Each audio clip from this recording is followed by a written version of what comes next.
Well, good Saturday morning, everyone. I'm out here by my little Massey 35 combine. I've been busy the last 5 days hauling beans, and I'm going to try and get this going this morning and readjust it so I can run it through a little bit of beans.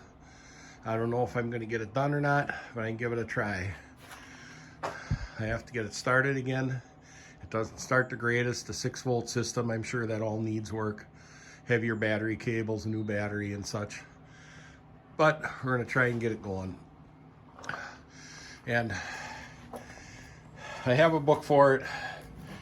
It isn't an OEM book, but as the saying going, it's better than one I didn't have. I ordered this one last fall when I got the combine. And there's a chart in there that shows I have to slow down the cylinder speed for soybeans. And those of you who don't know, the cylinder here with the beater bars is what knocks the beans or seeds loose from the stems, and then it goes back into the threshing mechanism to separate the chaff from the seed or beans. So we're going to look up the book that shows the chart, because you have to change gears on the side here to change that cylinder speed. Now here, I'm sure it was set up for wheat or oats, where it says 900 RPM for the cylinder speed. And for soybeans, it says it should be 550. So we'll go over to the chart that shows the sprockets.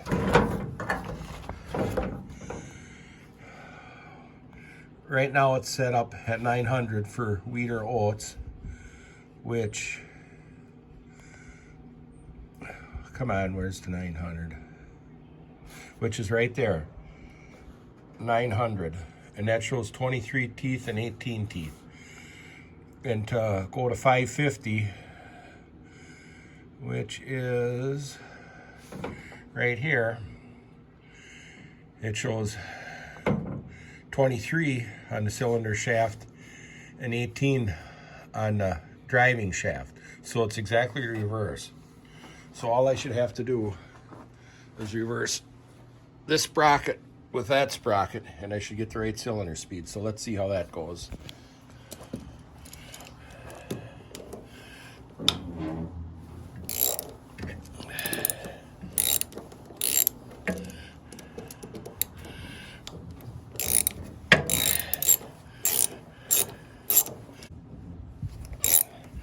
Well, I figured they should come out.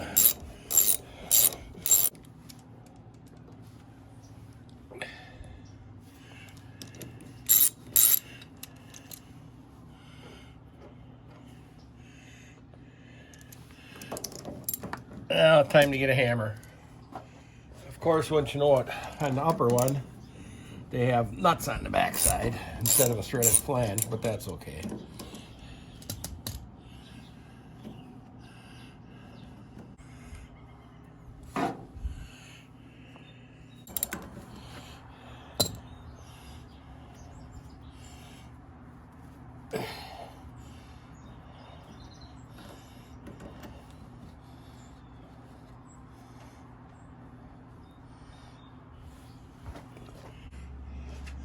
So,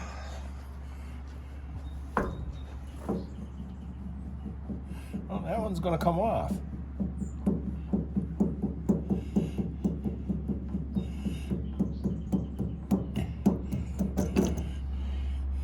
Let's see if we can use that for a hammer to get the other one off. Now we'll see if we can use this sprocket like a hammer to get the other one loose.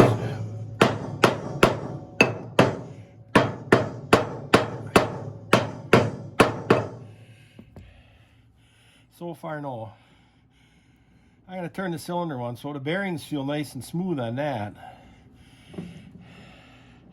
We're going to get a hammer and see if we can get that knocked loose. Let's see if this little hammer will knock it loose.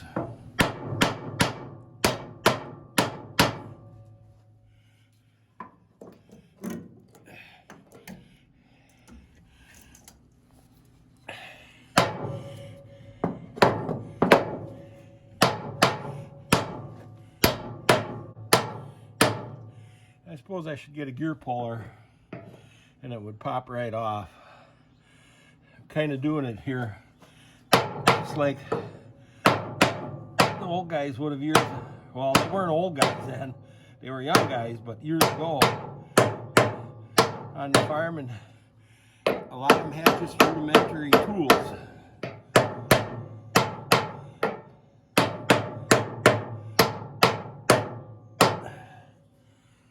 Well, we gotta try something else.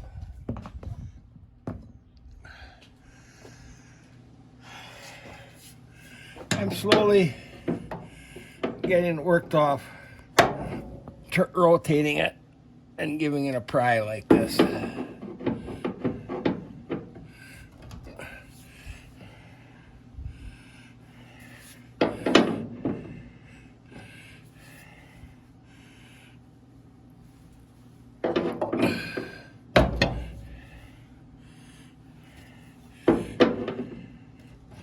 Can see it's moving pretty good now.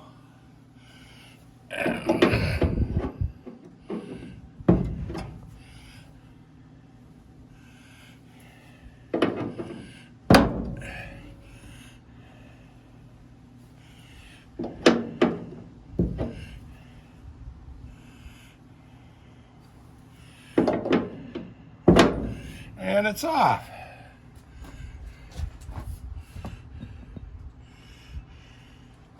Now we'll try putting the big one on there. I'm going to use one of the longer bolts from the other sprocket to help line the holes up. Oh, maybe the...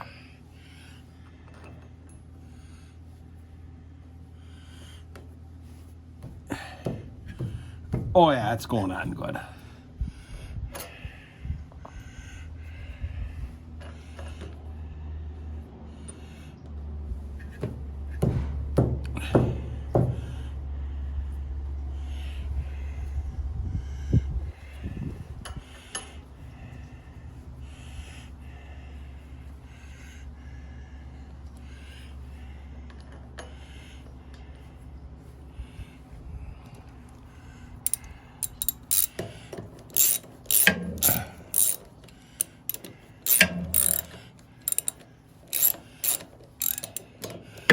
So that's drawing down nicely.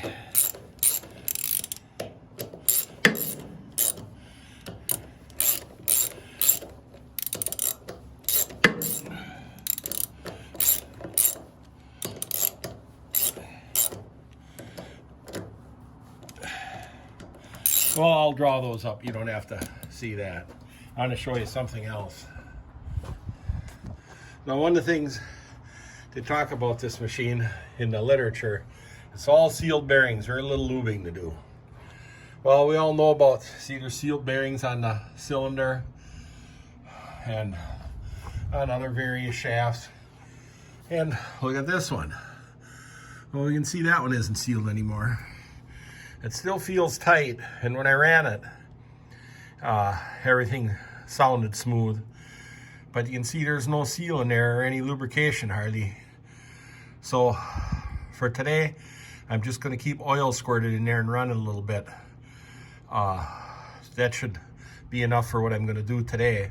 But we all know about sealed bearings, sealed for the life of the bearing or lubricated for the life of the bearing. Well, when the seal fails and lube comes out, and in the bearing shot, I guess it was lubricated for life of the bearing. I mean, you can't argue with their statement. But that one will definitely need replacing in the future. Well, let's see about getting another sprocket in the chain on.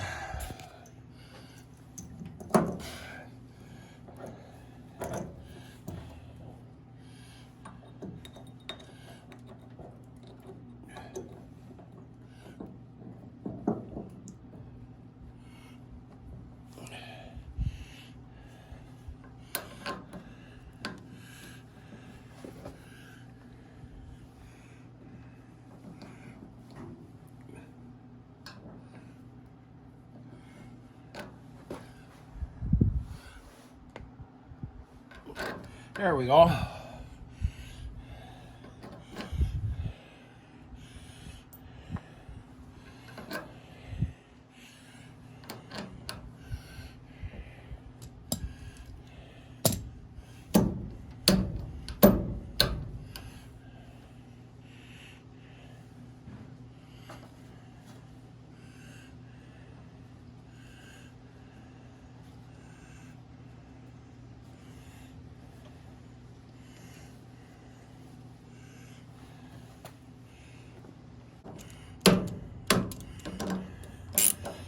Well, you don't have to watch me tighten those sprockets up. I'll get those tightened up, and then I'll show you the next steps I got to do. Now, the next step is adjusting the concave. This is the piece that fits in behind this cylinder, and these beater bars beat the crop against the concave to break the seeds or beans, whatever, loose. And you have to adjust the distance of this concave, the distance between the concave and the beater bars, to the correct distance for the crop you're harvesting, and I'm sure it has to do with the size of the seed. So it's it'll knock it off, and the seed will fit in between without crushing the seed. I mean, as little as I can explain it. And it shows the adjustments here. I'll show them on the side. And again, there's a chart that tells you where to adjust this to. Now for wheat, the concave adjustment should be 3/8 at the front and 1/8 at the rear. For soybeans, it should be 5/8 at the front and 3/16 at the rear. So now we'll go through the adjustments and show how that's accomplished. Now here in the book, it shows the front concave adjustment, and there's one on each side of the combine you have to work on. And for wheat, this pointer opposite of this over here should be lined up with the 3/8, but for soybeans it should be lined up with the 5/8. We'll see what it is on the combine right now. Right now it's lined up with the third one down, and we'll look in the book and see what that says. Right now it looks to be lined up with a 1/2, and it should go down a little bit to line it up with the 5/8. According to the book, this point should be lined up with the 1, 2, 3rd. We'll count that one, the 4th notch. 1, 2, 3, 4th notch down. And you can see it's lined up with the 3rd point down, which would be the 1/2 inch. So this would be the 5/8. So we got to adjust it till this point lines up with there. And I already loosened the nut that holds the concave. And I loosened these lock nuts, adjusting nuts.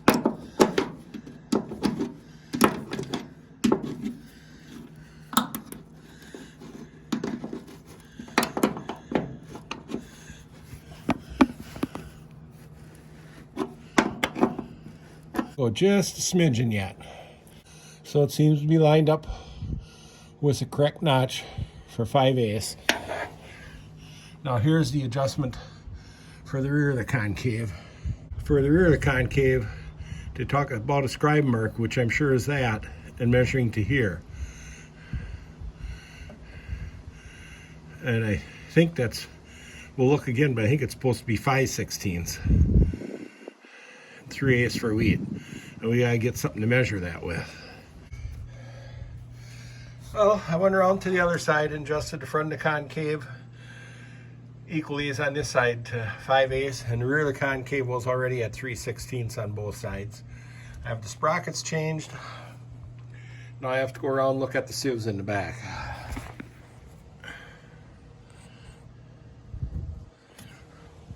Now according to the book, the adjustment for the sieves should be underneath this, so I'll be taking that open.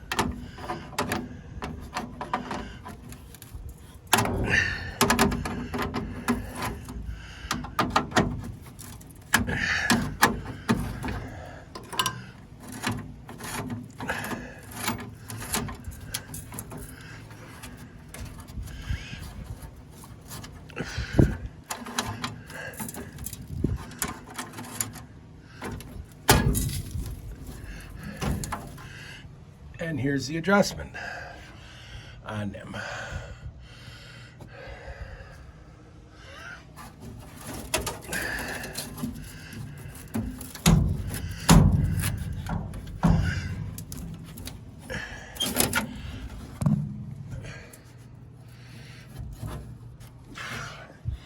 We'll get a hammer to tap on them.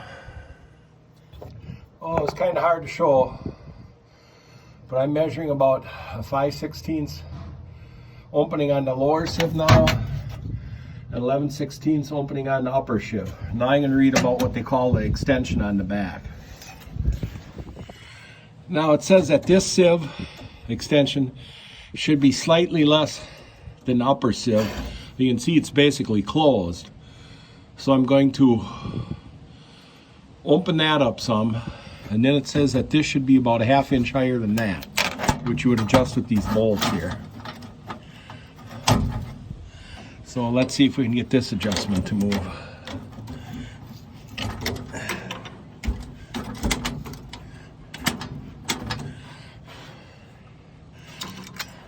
That was 11/16. This is 1/2.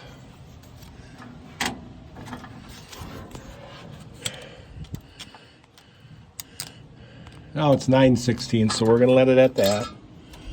I say, I'd watch my father do this stuff,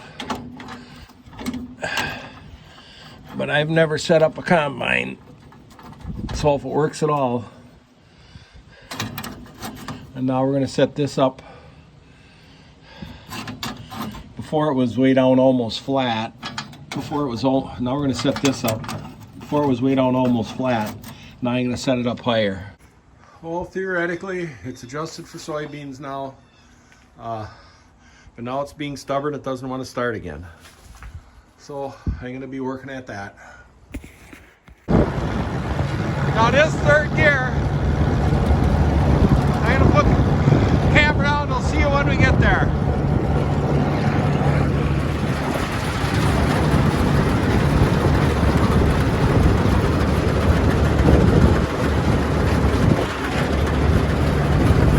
This is the very first try.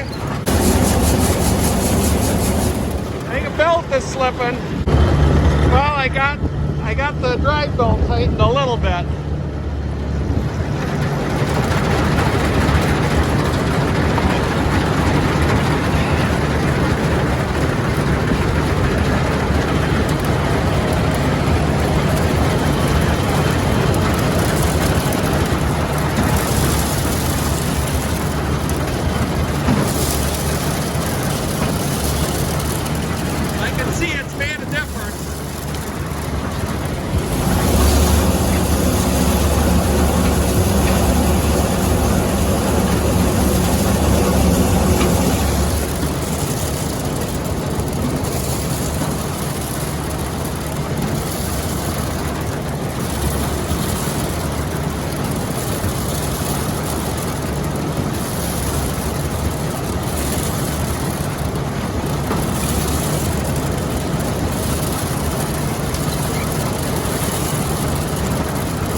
Now the threshing mechanism seems to be running good enough for 2 rows, but the reel is slipping.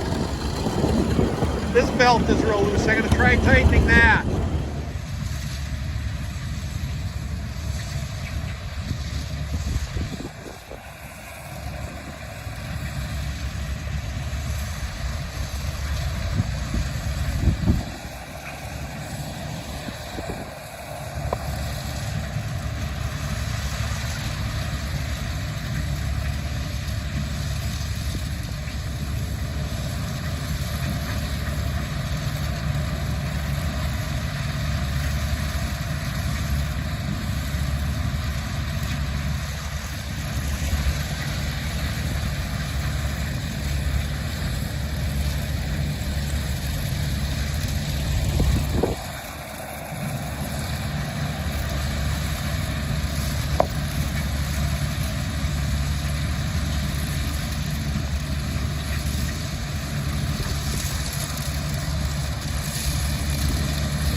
Now, the main drive belt for the threshing mechanism is slipping.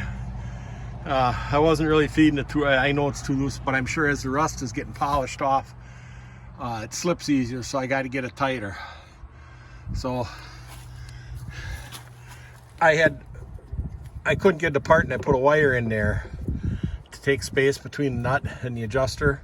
But now I'm gonna try again taking it off on this end in order to turn it to get it adjusted tighter. Now I'm doing just like my dad would have. Plugged the cylinder, went and found a fence post, put in to try and turn it.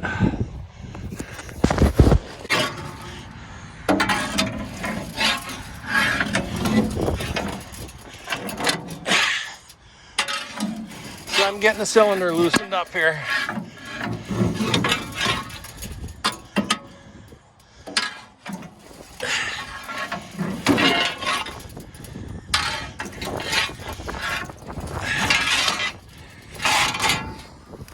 I think it'll go now. If the engine will start again. Well, there it is. The old and the not so old.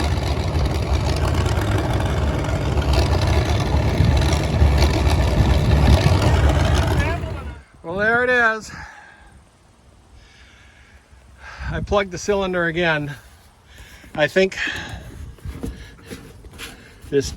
as the rust is getting polished off these pulleys, that's why it started to slip and plugged again. So I might even put a little belt dressing on it.